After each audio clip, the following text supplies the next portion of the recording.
Testando. Jesus. Bom dia. Vamos começar, já estamos um pouco atrasados, mas como hoje só falta essa escola do pensamento social, acho que vai dar tempo de a gente terminar lá pelas 12h15, que é a hora que vocês suportam ainda a minha presença aqui, né? E eu é de vocês também, né? Porque todo mundo tem fome, né? Com fome todo mundo fica chato.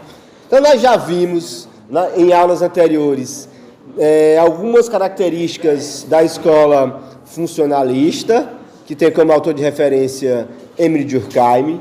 Já vimos também algumas características, alguns elementos fundamentais da escola materialista histórica dialética, proposta por Karl Marx, e falamos um pouco sobre ela na aula anterior. E para a aula de hoje eu queria apresentar, se já comecei, vou começar de novo do início, a terceira e última escola do pensamento sociológico considerada clássica, que é o interpretacionismo ou compreensivismo, que tem como autor de referência um outro alemão, assim como Karl Marx, que é Max Weber. Sempre bom lembrar, não é Web, é Weber, certo? Sempre bom lembrar também que dessas três escolas de pensamento, a escola de pensamento weberiana, o interpretativismo, o interpretacionismo, é, dentro desse fuxico sociológico, a escola que tem mais adesão. Se existe uma teoria social clássica que é utilizada com muito mais frequência em abordagens, em pesquisas sociológicas, é a abordagem do compreensivismo. É a bola da vez, certo? É a teoria sociológica que tem mais viabilidade. Eu queria fazer um último alerta sobre essas escolas de pensamento para vocês, que eu ainda não fiz e que eu julgo de extrema necessidade. Esses três pensadores, Marx, Durkheim e Weber, essas três escolas, senhores aqui do meião, essas três escolas de pensamento, elas foram desenvolvidas, elas foram pensadas para explicar ou para compreender a sociedade, especialmente a sociedade europeia, no século XIX e XX. Certo? Então, eles tentaram entender a sociedade daquele tempo. Então, são explicações, são teorias que têm mais de 150 anos e que foram pensadas a partir de uma realidade social que não é mais a mesma. A sociedade e os problemas sociais da Europa pós-capitalismo, 1800 e alguma coisa, antes de 1950, não são nem de perto os mesmos problemas que nós enfrentamos hoje. Ok? Isso é fácil de perceber para vocês? Então, talvez fosse uma pergunta que vocês devessem fazer, mas vocês não fazem porque vocês têm medo das perguntas e das respostas, que eu acho um absurdo isso. Seria essa: professor, mas qual é o sentido de estudar teorias que explicam uma sociedade que já não existe mais? Aí eu responderia: essas teorias são consideradas clássicas. São teorias sociológicas clássicas. E o que diabo é um clássico, André? Fla-Flu, é o Sansão. O clássico pode ser atribuído a qualquer dimensão da vida. Um jogo de futebol é um clássico. Quando? Quando ele acontece há muito tempo e ainda motiva as torcidas. Uma música clássica, uma música que foi feita há muito tempo e ainda hoje é ouvida, né? A música do Rei da Cacimbinha, né? Da Papicinha limpinha na bundinha, ninguém escuta mais. Porque não virou um clássico, ela foi esquecida. Eu lembro, foi no carnaval de 2016, né? Rei da Cacimbinha, tinha essa música que tocou em todos os carnavais, né? Da Papicinha limpinha na bundinha, acabou. Mas eu escuto uma música de Luiz Gonzaga, uma sinfonia de Beethoven que tem 200 anos. Qual é a diferença? É a qualidade da música? Pode ser também, mas é o fato de que algumas músicas, Gustavão, elas continuaram emocionando, motivando, né, sensibilizando as pessoas, e outras não. Elas ultrapassaram o seu tempo. Elas ainda têm o poder de nos emocionar, de nos animar, de nos alegrar, mesmo depois de tanta passagem do tempo. Nas ciências, nas teorias, a mesma coisa pode acontecer. Uma teoria pode ter sido criada e pode ter sido superada. Outras teorias ainda podem ser úteis para entender problemas que nem são da sua sociedade. Então, quando um autor, quando um pensador, ou quando uma escola de pensamento, mesmo tendo sido desenvolvida para responder problemas de uma sociedade, e hoje ainda podem ser úteis para explicar a sociedade atual, se chamam teorias clássicas, ok? Você vai ter muitos problemas matemáticos que são explicados, resolvidos por teorias que têm 200 anos. É um clássico. Então, quando eu digo que esses três pensadores são clássicos e que essas três teorias, essas três escolas são clássicos, o que eu estou afirmando para vocês? Que algumas coisas dessas teorias ainda servem para interpretar, para enxergar, para compreender problemas de nossa sociedade. E eu dei a prova disso na primeira aula sobre esse assunto, quando eu disse que na mentalidade dos nossos candidatos, dos nossos políticos eleitorais, a educação é tida como a solução de todo e qualquer problema do Brasil. Você vai ver isso nos discursos eleitorais. Temos que investir na educação para acabar com a corrupção. Ok. Temos que investir na educação para acabar com o desemprego. Ok. Temos que investir na educação para acabar com a violência. Ok. Todo e qualquer problema do nosso país, na cabeça, no discurso do candidato brasileiro, vai ser resolvido com a educação. Isso é baseado em que teoria sociológica? No funcionalismo, de Durkheim. Achar que a deficiência de uma instituição, considerar que o mau funcionamento de uma instituição, no caso a escola, está tornando a sociedade toda doente. É óbvio que a educação, que a escola, quando não funciona bem, e no caso brasileiro ela realmente não funciona bem, isso pode acarretar alguns problemas sociais. Mas atribuir a todo e qualquer problema social a uma deficiência escolar é um pouco demais. Porque se fosse assim, o Japão seria o céu.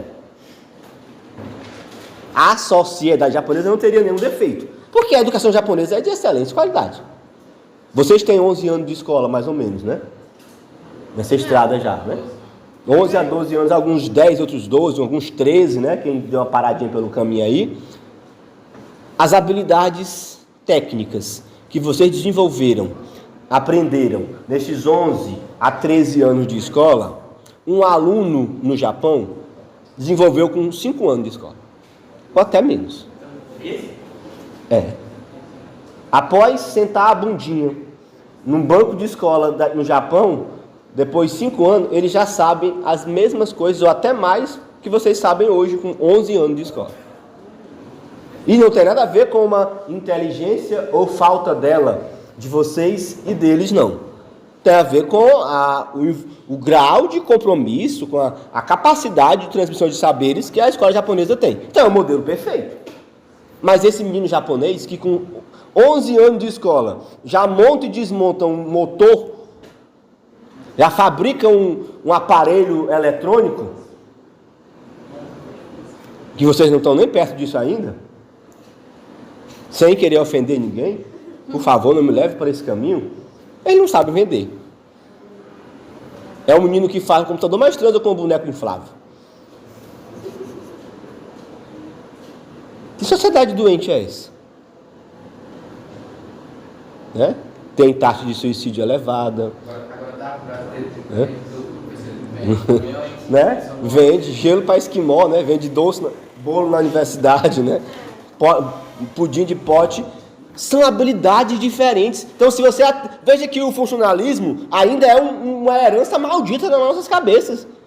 E é um discurso vazio, porque se você for perguntar para esse candidato que atribui à educação a missão redentora do planeta, sim, mas o que educação é essa? Ele não vai saber explicar.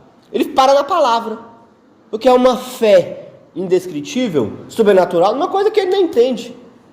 Porque se você for ver ao pé da letra, não é a educação a solução de todo e qualquer problema de uma sociedade. Atribuir isso é uma ideia funcionalista. O que revela o quê? Que as teorias sociológicas, até a mais capenga de todas elas, que é a funcionalista, até a que nunca foi padrão em nenhum continente, nenhum grupo científico, ainda é utilizada para explicar os nossos fenômenos sociais. Então, esses três conjuntos de ideias, essas três teorias, essas três escolas, esses três autores, apesar de terem escrito sobre uma sociedade de 200 anos passados, ainda são úteis para enxergar, para interpretar a sociedade de hoje. Por isso que são clássicas. E por isso que vocês estão estudando eles. Não estou aqui enxugando gelo. Então, se eu estou trazendo essas teorias, é porque elas ainda podem servir como se fosse, eu digo que são óculos, que são lentes de enxergar a realidade. Quando eu boto o óculos funcionalista, eu vejo as coisas de um jeito.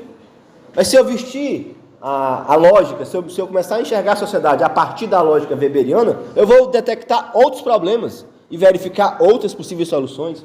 Se eu começo a entender a sociedade a partir da lente do marxismo, eu vou ter uma visão diferente. É igual você assistir um jogo de futebol num estádio. Quem senta nas cadeiras especiais vê o jogador de perto, né? Escuta o barulho do joelho torcendo quando o cara sofre uma lesão, o grito de dor do jogador. O jogo que você vê ali na mureta xinga o treinador quando vai fazer a substituição. A experiência que você tem de assistir um jogo de futebol no Maracanã, nas cadeiras ali na beira do campo, é uma coisa. Agora quem vê o jogo lá do outro lado, de trás de uma das traves, setor norte ou setor sul, é o mesmo jogo, mas eles estão vendo o mesmo jogo? Não. Então é a mesma sociedade, mas dependendo do lugar que eu esteja, ou do autor ou escola que eu esteja utilizando para interpretar, eu vou ver de outro jeito. Certo? Compreendido? Maravilha. Então, só para fazer essa justificativa, esses pensadores são tratados como os clássicos da sociologia, por estas razões que eu acabei de explicar, que ainda podem ser úteis para entender a nossa própria sociedade. Então, chegando na teoria weberiana, talvez das três, a que seja mais útil de interpretar a sociedade, a que ainda ofereça mais ferramentas de interpretar a nossa sociedade. Tem como autor de referência Max Weber, e se baseia não mais na explicação dos fenômenos, como os durkheimianos funcionalistas queriam, e sim na compreensão dos sentidos que cada indivíduo dá às suas ações sociais. Então, a lógica de Weber é entender e interpretar os sentidos da ação. E Weber diz o seguinte: toda ação social tem um sentido, mas não confundam sentido com motivos. O porquê a Júlia xingou o mendigo hoje à tarde, hoje de manhã, quem diabo é que sabe o que passou na cabeça dela para ela xingar o mendigo, chutar ele quando ele pediu a esmola? Eu não estou falando de motivações pessoais, né? Eu estou falando de o que Weber chama de sentido é uma interpretação coletiva, é uma ação que cada indivíduo toma, mas que o sentido dela é compartilhado pela coletividade, ok? É isso que se chama ação social. Inclusive é questão de prova também. O conceito de ação social para Weber é uma ação individual que tem um sentido compartilhado pela coletividade. Certo? Lá na classe? Não, mas já não agora. Eu pedi para vocês me mandarem mensagem pedindo o slide. Eu já mandei até os slides. Né? Já compartilharam por aí? Beleza, né? Porque esse mesmo slide aí. Então, qual é o conceito de ação social para Weber? Né? O que ele entende por ação social? É uma ação que tem um sentido, uma ação individual, ok? Mas que tem um sentido compartilhado pela coletividade. Então, os sujeitos ao redor da Júlia, que viram ela xingando o mendigo ou chutando a bunda dele, eles não vão conseguir atingir a motivação pessoal que ela teve. Só se for uma mãe de Ná. Mas eu posso atribuir a essa ação dela alguns sentidos, que esses sentidos são de todos, são coletivos, ok? Que é a teoria da ação social de Weber, né? Como eu coloquei ali embaixo, ó, os valores subjetivos compartilhados. São os sentidos que todos nós compartilhamos. Eles são subjetivos, mas não são particulares, não são exclusivos meus. Isso aí eu chamo de motivo, ok? O que eu chamo de ação social com sentido são os valores subjetivos que o grupo no qual eu estou inserido compartilham. Aí pode ser uma ação motivada com um sentido de tradição, pode ser uma ação com sentido de afetividade, ou pode ser uma ação com sentido racional. Vocês anotaram isso na aula passada ou não? Não. Pois anotem aí, por favor, vamos lá para a quadra. Né? As 3 intenções, vamos dizer assim, da ação social. Segundo Weber, qualquer ação social ela é motivada ou pela tradição, ou pelo afeto, posso chamar aqui de emoção, é melhor para vocês. Afeto é outra coisa. Ou pela racionalidade. Isso é uma ação social, né? Isso. Ação social, os valores subjetivos que são compartilhados pela coletividade são aqueles 3 ali. Toda e qualquer ação de um indivíduo numa coletividade, ela é ou baseada numa tradição. O que quer dizer isso, professor? Você agiu porque você está acostumado a agir assim. Você foi ensinado na escola, na família, na igreja, a agir daquele jeito. Não é você que quis agir assim. É meio que no automático. Vocês têm, e eu também tenho, parentes que estão andando na estrada com você dentro do carro, e quando o carro passa por uma cruz, por um túmulo, é como se uma força misteriosa levantasse a mão dele sozinho e botasse a mão dele na testa, no umbigo, aqui e aqui. Parece um robô fazendo. É no automático. Ele está tão acostumado a fazer isso. O Romário fazia isso demais quando ele jogava futebol, quando era jogador profissional ainda. Ele perdia um gol 3 vezes. Parecia que a mão dele tomava vida própria. Quantos de nós fazemos isso? Aquelas ações que a gente toma, aquelas ações que a gente faz sem pensar, no manual ou no automático, são as ações tradicionais. Por que a gente toma a benção? Para os tios, para os avôs, para os pais. Você não pergunta, você só toma a benção e pronto, porque você acha que é certo. Você desembora a chinela para não morrer sua mãe, sua madrinha, no automático. Eu lá sei porque diabo é que eu faço, mas eu faço. Quando você dá fé, você já fez. Quantas ações nós fazemos assim durante o nosso dia? Sem nunca nos questionar por que fizemos. Então o indivíduo ele não tem controle sobre essa ação. É como se o coletivo entrasse em sua cabeça e fizesse a ação por você. Porque você já traz isso da sua formação. É o hábito, é o costume de fazer.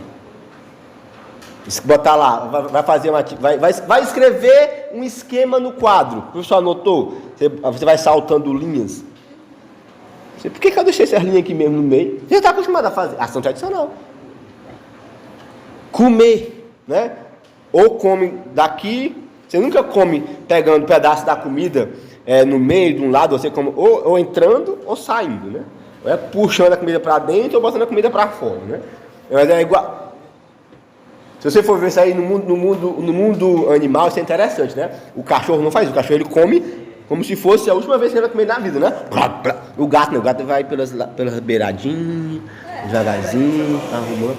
O ser humano ele vai criando modos diferentes de comer, né? Tem gente que mistura arroz branco com feijão. Ele vai bota tudo, mistura no prato, né? Aí tem os mais pobres que nem eu, que nunca tinha comido carne na vida, que para cada colherada de arroz e feijão tem que ter um pedaço de carne em cima. É tradição. Aí se sobrou carne e já acabou o arroz e feijão, você vai botar mais um pouquinho para ter a mistura. E se faltou a carne e sobrou o feijão, você vai botar mais um pouquinho de carne para poder terminar. Você nem percebe, mas você faz isso todo dia. É a ação tradicional. Entendeu? Movida por esse hábito, por esse costume que nós temos. Esse sentido não é de cada um, é coletivo, que a gente pega emprestado. Entendeu? O segundo sentido da ação social é a emoção, é o afeto. Eu faço, também é uma ação da qual eu não tenho controle sobre ela. Eu faço sem perceber, sem questionar. Não é uma ação crítica, pensada. Ela sai na hora do avexame, como diz o Cabo. Se eu pedisse que vocês, todos vocês, saíssem dessa sala hoje, ao final da aula, por essa janela bem aqui, talvez 1 ou 2 conseguissem. Com muito esforço. Talvez 3, né? Conseguissem passar por essa aqui. Só pode sair por essa janelinha aqui. Não ia ser todo mundo que ia conseguir.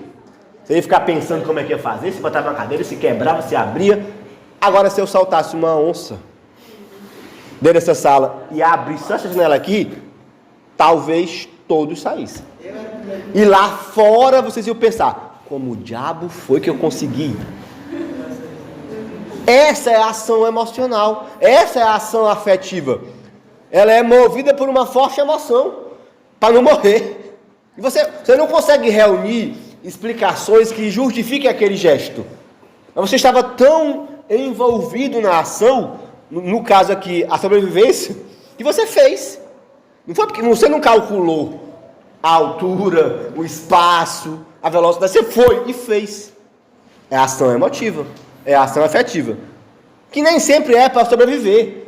Às vezes é por questões emocionais mesmo. Você tem o crush. Vai ter a festa do João Gomes. É sábado, hoje é quarta ainda. Você vai para casa, conversa com as amigas, né? Planeja todas as estratégias de abordagem, o que você vai falar, o que você vai perguntar, o perfume que você vai usar, a roupa que você vai vestir, o local que você vai encontrar com ele. Você planeja tudo. Aí chega lá, tá lá, você e a pessoa na sua frente. Esquece tudo. Aí você gagueja, pergunta se ele gosta de abóbora, o que é que tem a ver? Come broa. Oi, tu tá ficando doido. Ali é uma ação emocional. Você chega em casa, minha irmã, estraguei tudo, não me lembrei de nada, falei coisa com coisa. Essas ações que você não consegue explicar por que diabo foi que eu falei isso, é a ação afetiva. Quantas vezes você só lembra da resposta perfeita depois de 2 horas da briga? E dá aquele ódio, aquela raiva, porra, mas não dá, porque ali é uma ação que está envolvida por muito sentimento, né? Às vezes uma pressão, uma opressão que você está sentindo. Quantos gestos nossos são atos falhos? Né? Que você, assim, pô, vacilei, deu brancão. É a ação afetiva. A mãe que se joga na frente do caminhão para salvar o filho. Empurra ele e morre no lugar. Ela não calcula quantas pernas ela vai quebrar, quantos ossos vão ser destruídos. Ela nem pensa. A ação emocional ela não é pensada. Ela não é calculada. Ela é uma resposta. Anota aí, presta atenção. Ela é uma resposta a um estímulo social que você recebe. Essa ação social afetiva, ela não é calculada, ela não é pensada. Ela é apenas uma resposta que seu corpo dá a um estímulo emocional que o meio te permite. Posso repetir, né? É uma resposta a um estímulo emocional que o meio te proporciona. É o que é uma resposta? Uma ação afetiva, Gustavo. Certo? A segunda linha do quadro. Há um estímulo emocional. Ação afetiva. Que o meio lhe proporciona. Fala, professor. A ação emotiva É uma resposta ao estímulo emocional que o meio te proporciona. é uma resposta do estímulo emocional. Emocional, mano. Tá emocionado, ele tá nervoso, por isso que ele tá escrevendo errado. É ação afetiva. Tá escrevendo uma ação afetiva com afeto, né? De maneira afetiva. A ação afetiva é uma resposta do estímulo emocional. Que o meio lhe proporciona. Certo? Que o meio lhe proporciona. Isso quer dizer o quê? Que ela não é certa. Que ela não é repetida. Que ela não é planejada. Sei lá, se eu chegar... A aula que eu preparo aqui para vocês, se eu pensasse no exemplo, né, se eu chegasse aqui gritando, a ver se vocês corriam ou não, se eu chegar nessa sala aqui, 2 vezes, na segunda e na quarta, gritando com vocês, a resposta de vocês pode ser diferente. Na segunda para a quarta. Porque é ação afetiva. É uma resposta que ela é momentânea, não tem como você saber, não tem como você controlar. Certo? Se eu chego gritando na Info 1A, pode dar um resultado. Se eu chego gritando na Info 1B, pode dar outro resultado. E mesmo lá ou mesmo aqui, se eu repetir o estímulo, pode dar resultado diferente. Então é uma ação que não tem nenhum controle do indivíduo sobre ela. Compreendido? Porque a motivação é essa, é estímulo. É também uma ação meio que involuntária, vamos dizer assim. E por fim, eu também posso agir de maneira subjetiva, mas compartilhada pelos que me cercam, através da ação racional. Aqui, diferentemente da tradição e do afeto, o que me motiva a agir, o que me faz agir de tal forma, é um controle, é uma ação pensada, é uma ação crítica, é uma ação reflexiva. Eu quero atingir um objetivo e eu busco a melhor maneira de atingir. Aqui é uma relação de causa e efeito, de meio e fim. O que eu quero conseguir? O que eu preciso obter? O que é que eu preciso fazer para alcançar isso? Essa é a ação racional. Vocês estão aqui, também, o fato de estar aqui nessa escola hoje, de alguma forma, é uma ação racional. Eles pretendem fazer o ensino superior, ingressar na universidade, e sabem que sem o certificado de conclusão do ensino médio, isso não seria possível. Vocês poderiam fazer o INSEJA. Sabe o que é o INSEJA? Não. O INSEJA é uma certificação que o Instituto Federal do Piauí dá aos alunos, equivalente ao ensino médio. O cara desistiu de estudar, já tem mais de 18 anos, ou tem mais de 20 anos, abandonou a escola, ele se inscreve no INSEJA, e aí responde uma prova, se ele atingir determinada pontuação na prova, ele recebe o certificado. Poderia ser assim. Antes, não, eu prefiro fazer o curso mesmo, integrado ao médio em informática. A escolha do curso de informática, ou a permanência no curso de informática, ao invés de alimentos e administração, também é uma escolha, também é uma atitude racional. Que leve em consideração a vontade da sua mãe, leve em consideração o fato de ter amigos que vão fazer também, que leve em consideração a sua facilidade com o manuseio de máquinas, mas isso são motivos particulares. Mas houve uma ação racional, você escolheu esse e não o outro, e permaneceu no curso, e preferiu fazer isso e não o INSEJA, por exemplo. Então aqui é uma atitude racional, você está medindo consequências para se atingir um objetivo. Então muitas das nossas ações durante o dia também são racionais. Você faz aquilo ali pensando no quanto aquela atitude te levará a alcançar aquele objetivo. Então aqui eu tenho uma relação de causa e efeito, custo-benefício, que define a ação racional. Ela não é porque eu estou acostumado a fazer. Ela não é resposta a um estímulo, ela é uma atitude pensada, um gesto calculado. É isso que Weber chama de racionalidade.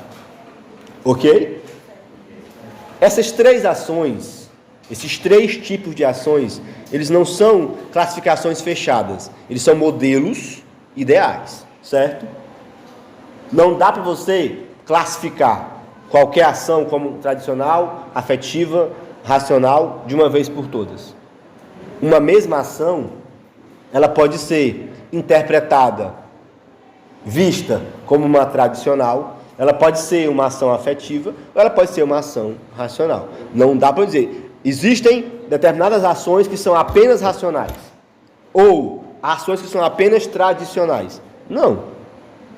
Eu posso tomar a benção para minha tia, porque eu sei que ela é muito rica, que ela adora ser paparicada, e eu quero ganhar um presente bom no meu aniversário, e aí deliberadamente eu passo a chamar a benção de tia. Tudo bem com a senhora?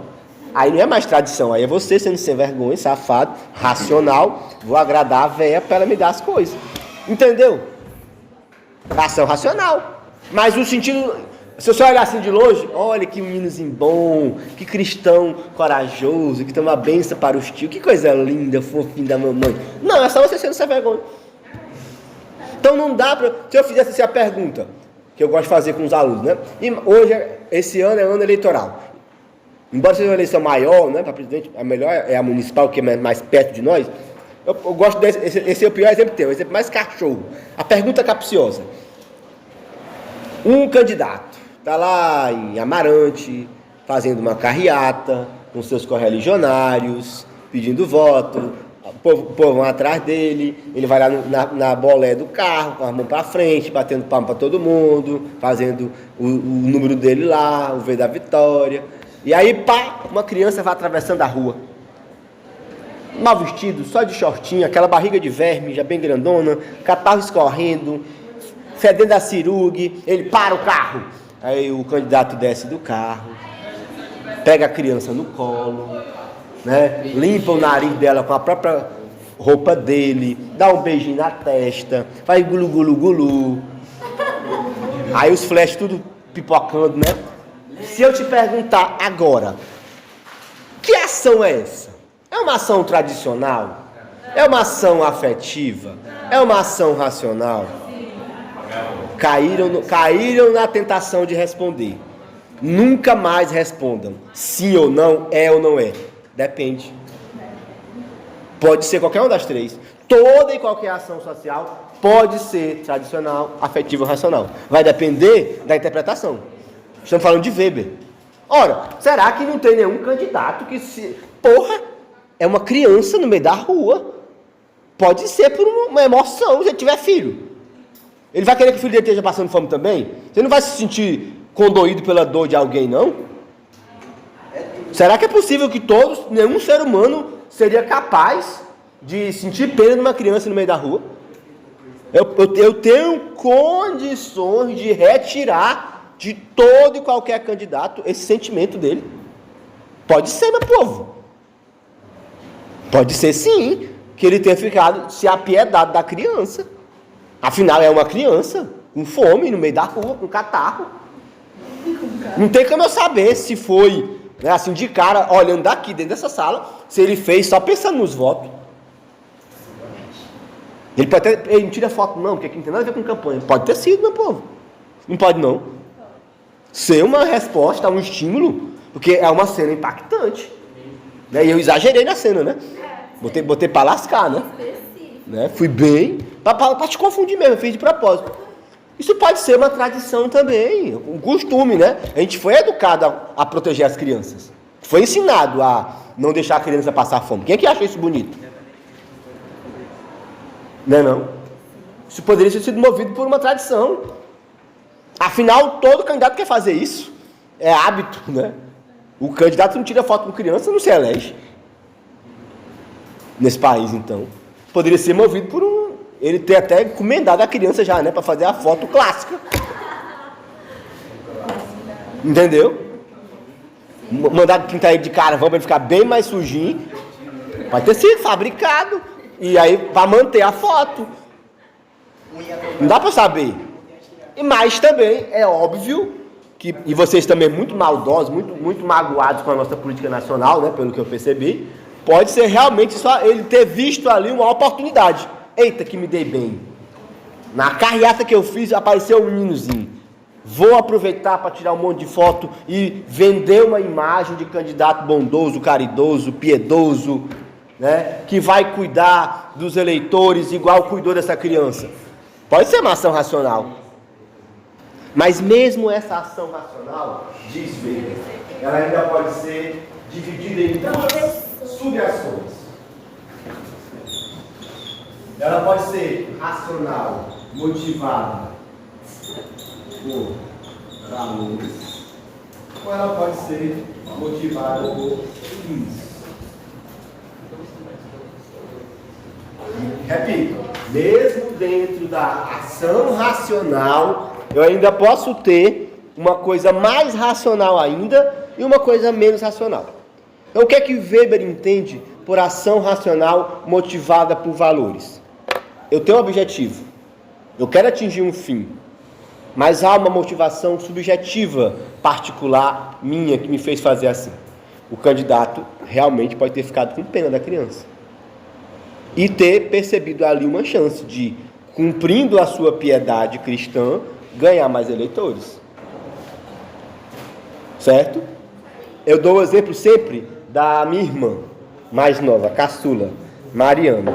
mora no Rio de Janeiro, é servidora do Hospital Universitário de lá. A Mariana virou recentemente vegana, parou de comer carne vermelha. O vegano, no caso da Mariana, foi uma ação, não foi afetiva, foi porque ela viu um boi morrendo, sofrendo muito, que ela resolveu, nunca mais quero ver isso acontecer na vida de ninguém. Isso aí, né? Você pode virar vegano por uma ação afetiva. Você presenciou a morte de um boi, ou mesmo de um porco. Já viram como é que... Vocês são interessados mais do que eu, né? Rapaz, matar um porco é uma cena pesada, com uma criança, então. Né? Um machado no meio da testa, de uma vez, pá! Ainda fura o pescoço para sangrar. Tu é doido. Aquilo ali pode ser um trauma na criança. Fala, gente. Pessoa, quando eu estava fazendo casa da minha avó, a minha avó acabou plantando uma galinha. Também é uma cena cruel demais. Aí a galinha ia se mandando, aí eu falei pra ela, não, a galinha não. Tô com pena da galinha, né? Mais pena que a galinha tem, né? Mas ela acabou virando frango. E você comeu que achou uma beleza, né? E? Tu comeu depois, né? Aí gostei da leite. Né? Na hora que eu com peninha, né? Falso. Eles comeram no tempo. Comendo e chorando, oh, galinhazinha morreu, e comendo a moela, né? Vai pro inferno. Desgraçado. Mas aí, você pode virar vegano porque você foi para um rodeio, viu como é que o boi sofre lá e não quer mais ver isso acontecer, ou a morte de um boi, mas pode ser também por uma ação racional. Cara, a carne vermelha é cancerígena, no final das contas. Eu estou pensando na minha saúde também. Os veganos vivem melhor, tem mais, né? Tem menos propensão a várias doenças, né? O risco da carne vermelha na saúde é terrível. Tem que diminuir o consumo. Então, eu quero viver mais tempo, vou parar de comer carne vermelha. É uma atitude racional, motivada por o quê? Uma finalidade. Pode ser, não pode ser não? Eu quero diminuir a quantidade de proteína animal da carne vermelha, porque eu quero viver uns 200 anos, então eu vou parar de comer esse tipo de comida e tal. Ok, aí é uma ação racional motivada por quê? Por finalidade. Mas Sim. Professor, o meu pai tem problema no estômago, aí por isso que ele não pode comer carne vermelha. Aí é um caso mais grave, né? Aí não é afeto, não é finalidade, porque... Como é que ele conseguiu ter esse problema no estômago? É hábito alimentar, ou então a questão... Pode ser uma questão genética, aí eu não vou poder lhe explicar muito não. Vá no gastro, que é mais fácil resolver esse problema. Pra cá, meninos. Mas também, no caso da minha irmã, não foi só isso.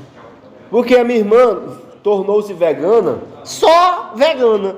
Ela não começou a fazer uma academia, ela não diminuiu a quantidade de doce que ela come, ela não tem, assim, os hábitos alimentares dela continuaram péssimos, só não come mais carne. Eu não posso dizer que ali é uma ação racional. Sim. Mas ela é vegetariana. Quem precisa matar? Mas, professor, tem diferença entre vegetariano Tem, sim. Vegetariano é aquele que não come carne, já vegano é aquele que não consome produto animal. Nenhum, né? Ela, na verdade, ela está no nível vegetariano ainda. Ela não chegou no nível vegano, não. Tem a classificação. O vegano, ele não consome nada de origem animal. Ficou 2 anos sem comer carne. O vegetariano não pode falar melhor do que eu, né? Não come ovo, nem leite, mas, sei lá, consome produtos que vêm do sofrimento animal. E o bacteriano não se importa com nada, só não come carne. Só não come carne, pronto, né? Pronto. Mas o que eu quero explicar, e ele vai me ajudar a explicar melhor ainda, é que essa motivação pode ser estritamente para você ter mais qualidade de vida, porque é uma alternativa que você escolheu, vivendo assim eu viverei mais. Ou pode ser por um valor subjetivo. Eu me tornei vegano ou vegetariano porque eu não quero promover, participar do sofrimento dos animais.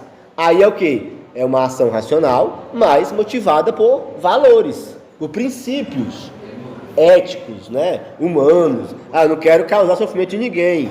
Então, ao me tornar vegano, também não vou querer que nenhuma pessoa sofra, muito menos os animais. Entendeu? Então, dentro da ação racional, eu ainda posso ter essa subdivisão. Geralmente, as pessoas que se tornam, chegam nesse nível de vegano mesmo, pelo que ele explicou aqui, é motivado por um valor também, né? tem uma força, uma força objetiva, eu não quero contribuir com o sofrimento de nenhuma espécie, estamos aqui na Terra para ser felizes e não causar dor a ninguém. Então tem uma motivação subjetiva moral, vamos dizer assim, é a ação racional motivada por valores. Então toda e qualquer ação pode se encaixar em uma dessas classificações, certo? O que vai mudar é o sentido que o indivíduo atribui a ela, não é a nossa análise. Então, qual é o papel do sociólogo weberiano? Compreender que sentido cada indivíduo deu à ação que ele acabou de realizar, né? Que sentido você atribui a essas ações, baseado nessa classificação que ele mesmo propõe. Esse sentido pode ser um sentido vinculado à tradição, pode ser um sentido vinculado a um afeto, pode ser vinculado a uma racionalidade motivada por valores, ou uma racionalidade motivada por fins específicos e estritos. Compreendido? Então, quando alguém te perguntar, classifique a ação tal, você vai precisar dessa contextualização, porque qualquer ação social pode ter um desses sentidos, ou até mais de um ao mesmo tempo. Ok? Sim. Compreendido? Acho que de escolas clássicas é isso. A gente não vai fazer avaliação mensal, tá? Que já era para ser essa semana. A gente vai continuar o conteúdo, semana que vem já com um assunto novo, falando desses 3 autores especialmente, e eu vou bolar uma atividade que será realizada dentro da sala, que equivalerá à nossa prova mensal. Tá bom? Valeu pela atenção, que todos uma boa semana.